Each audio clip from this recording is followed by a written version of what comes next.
Wala po talaga. Meron ka mga pictures na lahat ng mga proyekto ginawa mo? Yes po, Nasaan? meron po kami. Lahat ng mga 400 projects, meron kang litrato?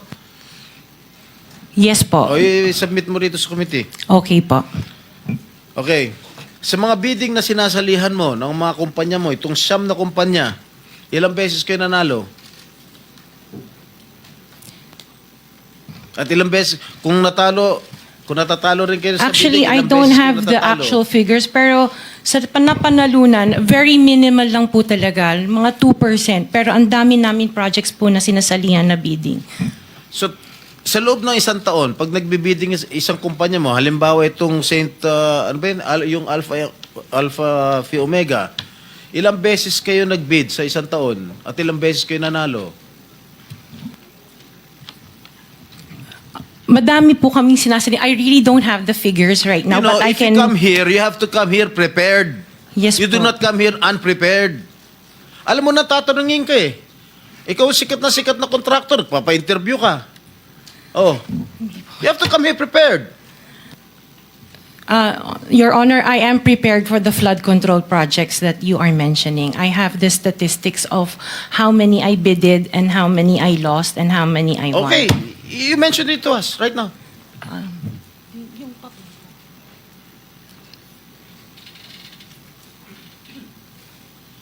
You are asking her to relate the 400. No. Parang mahirap naman yata. Hindi. 400. In 2022, I bidded for 491 projects. This is just for the flood control, Your Honor. How many projects for 491. 491? 491. I joined the bidding. Po. Oh. This is in 2022. I only got 71 projects from the 491 na sinalinan ko po. 71 only. How many companies? Itong This is siyam? just for Alpha and Omega Oh, po. what about the other companies? What about the other 8 remaining companies that you own? I don't have the statistics Oh. for that because I was only called as Alpha Wait, and Omega. You admitted earlier when I asked you if you own these 9 companies and you answered in the affirmative. Right now I'm asking you kung ilan yung 71 flood control projects na napanalunan ninyo. Now you're only speaking in behalf of Alpha Phi Omega. Eh kanina sinabi mo ikaw may-ari ng Siyam. Why can't you answer in behalf of the 8 remaining companies? Kasi po, yun lang yung na-prepare po namin for today's hearing. Oh, what about the representative of the other construction companies? Itong si Remando.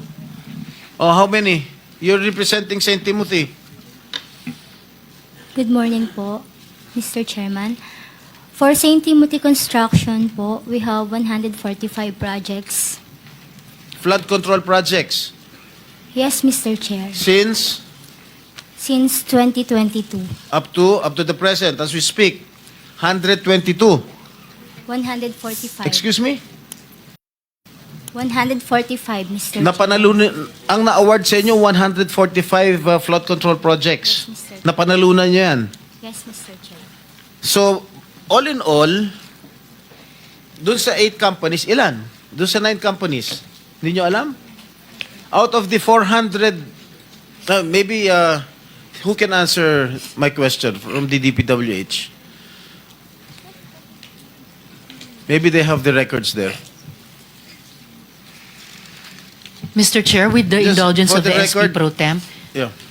Yes, Senator Risa. kaugnay nung pagtatanong ni SP Pro Temp sa ngayon, gusto kong makapag-flash ng screenshot po nung siyam na calling cards, nung siyam na kumpanyang iyon. Calling card po ni Mr. Curly Discaya, na asawa po ni Ms. Discaya.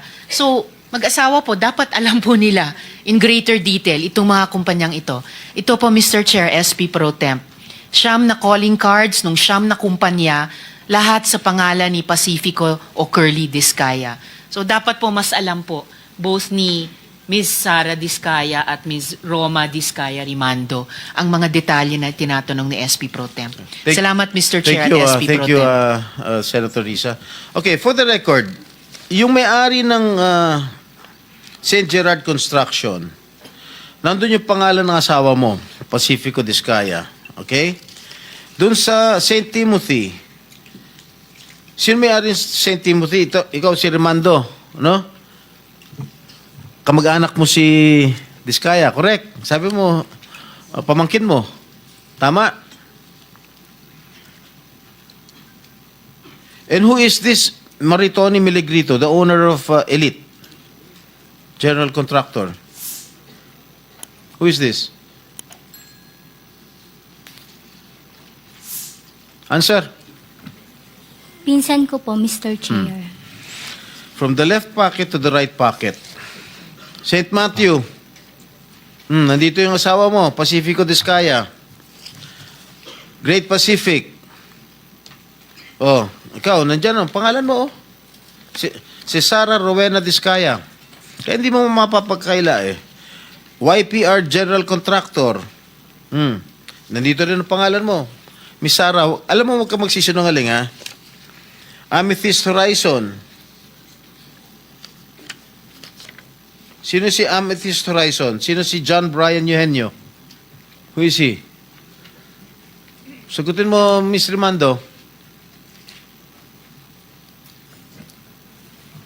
I didn't know, Mr. Chair. Madam Sara. He's one of our employees. Oh, dami. Waymaker. Sino si Gerald William Diskaya? He's my eldest son. Okay. Alpha Phi Omega, yan, asawa mo. So, you confirm, lahat ng siyam na yan, ikaw ang may-ari. Tama? Part owner po. Part owner. Okay. Kaya nyo ba talaga pagsabay-sabayin yung mga construction, mga proyekto ninyo? Paano nyo nagagawa ito? Yes po, we have sufficient employees naman that can carry out and execute the project. Okay, ilan ba yung mga empleyado ninyo? In the office po, mga 200 plus. Sabay-sabay kayong naawardan ng kontrata ng DPWH. Alam mo, nakakapagtaka dahil kayo lagi nakakuha ng DPWH contracts, ha? Sino ba talaga sa DPWH ang nagbibigay sa inyo listahan ng mga projects for bidding? Turo mo na. Wala po akong knowledge po. Talaga? Ba't Yes, nakakapagtaka dahil yung siyam na construction companies nyo, yun ang laging favored, kumbaga, sa bidding. Kasi ang balita ko, isa kayo sa mga una nakakita at nakakapili ng mga projects. Bago pa mabuo ang National Expenditure Program, yung tinatawag natin na NEP. Parang menu lang sa restaurant na nakaka-order kayo kagad. Sino ang point person nyo sa DPWH na nagbibigay sa inyo ng informasyon na ito, o para sa inyo, ito para sa kanya? Sino? Sir, wala po akong nakakausap po. Wala kang kilala sa DPWH? Wala po. Hindi kami maniniwala niyan, wala kayong kilala sa DPWH. Meron ako yung mga engineer, yung mga district engineers, saka Yun mga pala. Sino ang mga district engineer na nakilala mo? pero hindi po sila nagbibigay ng project po sa akin. At tinatanong ko, wala naman ako sinasabi sa'yo kung nagbibigay sila ng project. Sino ang kakilala mo sa DPWH? Sila, mga DE po. DE Yeah, okay. ng... Sabi mo, sino? Teka sandali. DE ng Laguna, O, sino DE nga? ng... Banggitin mo yung pangalan. I can't remember their names kasi I don't transact on Okay, behalf of the DE ng companies. Laguna. Sino pa? DE ng Bulacan, DE ng... Is he here? Nandito ba? Yung DE ng Laguna, DE ng Bulacan, nandito ba? DE ng Bulacan nandito. Okay, paano nyo nalalaman ang mga projects for the bidding? Sino ang nagbibigay ng listahan sa'yo? We don't have a list. Naka 6 minutes ka na, erap.